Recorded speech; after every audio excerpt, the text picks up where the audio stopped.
Il est possible, d'après les Écritures, même, d'édifier deux doctrines de la sanctification, qui s'excluraient mutuellement. L'une, c'est que notre sanctification est en Jésus-Christ complète et parfaite, et que, après l'avoir reçu objectivement comme notre sainteté, nous devons simplement croire qu'il répond pour nous à toutes les demandes et à toutes les exigences de Dieu. Nous ne sommes pas saints en nous-mêmes, et si nous nous préoccupons intensément de cette question de sainteté personnelle, cela ne peut qu'être contraire à la foi, devenir une introspection ou une subjectivité malsaine. Il nous faut croire que sa croix accomplit quelque chose de réel aux yeux de Dieu, malgré notre propre état, et regarder à Jésus ou avoir l'attitude de la foi. C'est le chemin, le seul chemin de la délivrance, du désespoir ou de l'inquiétude. Nous n'avons aucune hésitation à affirmer qu'une telle position est mélangée et vague. Elle emploie certaines vérités glorieuses pour voiler d'autres vérités également glorieuses. C'est une position qui oblige nécessairement ceux qui la soutiennent à rester toujours sur leur garde, de peur que leur défense ne soit renversée.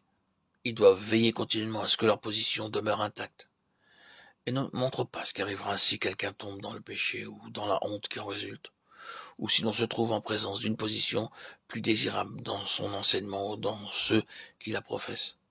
Ils savent ne pas pouvoir accepter une position alternative qui, pour eux, irait à l'extrême opposé, et ils doivent ainsi s'enfoncer dans ce qui ne les satisfait pas pleinement.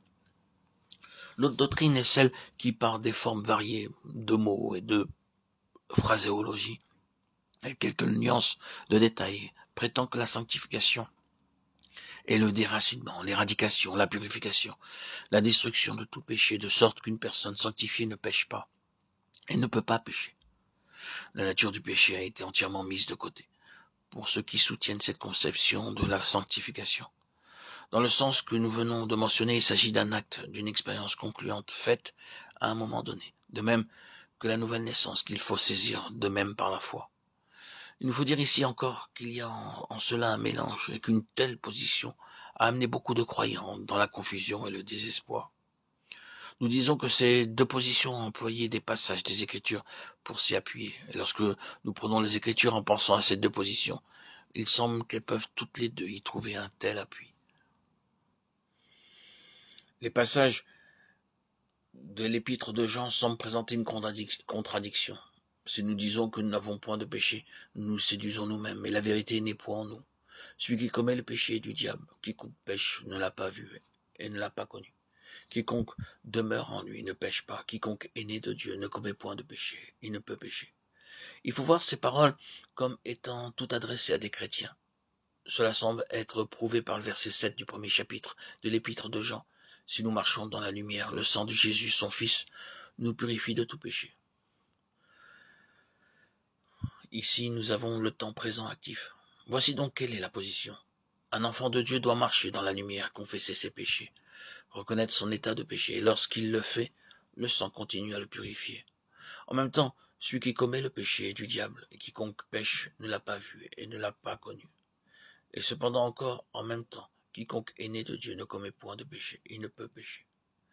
La manière habituelle de triompher de ce dilemme apparent, c'est de corriger la traduction, et cela est certainement une aide, mais cela ne saurait nous donner le sens réel. Cherchons donc la lumière dont nous avons besoin, en essayant de retraduire ces passages plus exactement et plus littéralement. Le lecteur comprendra qu'un même mot français est employé quelquefois pour traduire la pensée de plusieurs mots grecs, et certains mots grecs ont un sens plus profond que le mot français qui les rend.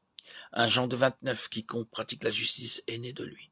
Un Jean 3,4, quiconque pratique le péché, en grec poneria, rempli de peine et d'efforts pour faire le mal, a des mauvaises intentions. Matthieu 12,39, Luc 11,29. Il pratique aussi l'iniquité. Un Jean 3,6, quiconque demeure en lui ne s'écarte pas du droit chemin. En grec, ne pêche pas. Manquer le but ou le bon chemin.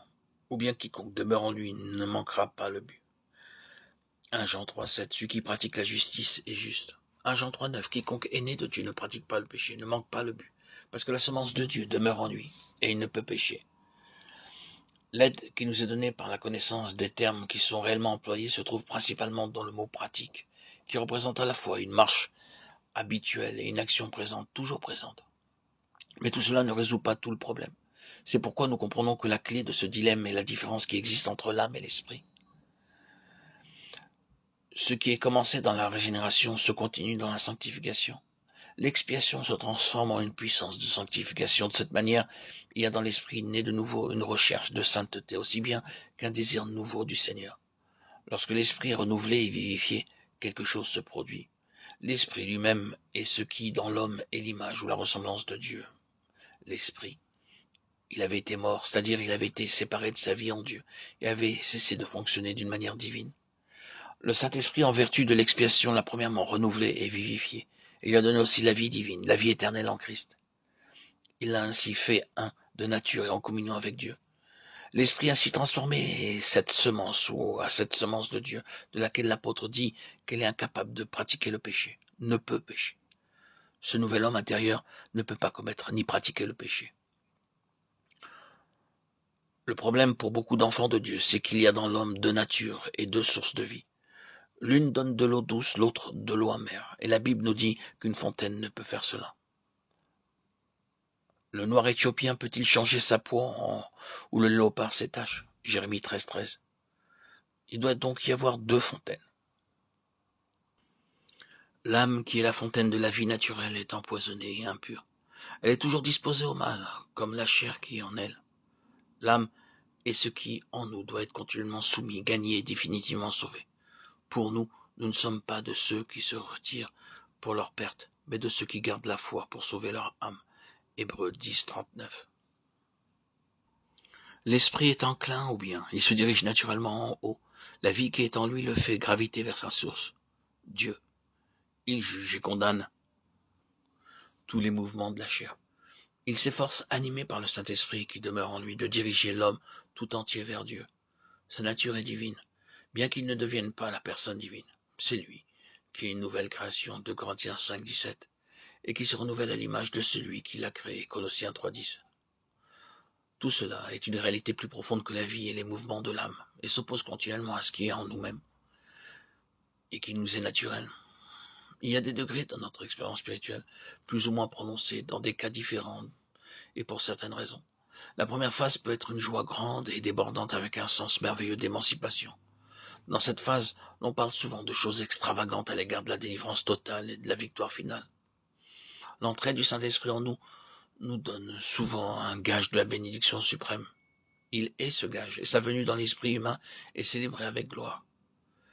Il pourra suivre ensuite, et cela arrive souvent une phase durant laquelle le conflit intérieur sera le trait essentiel.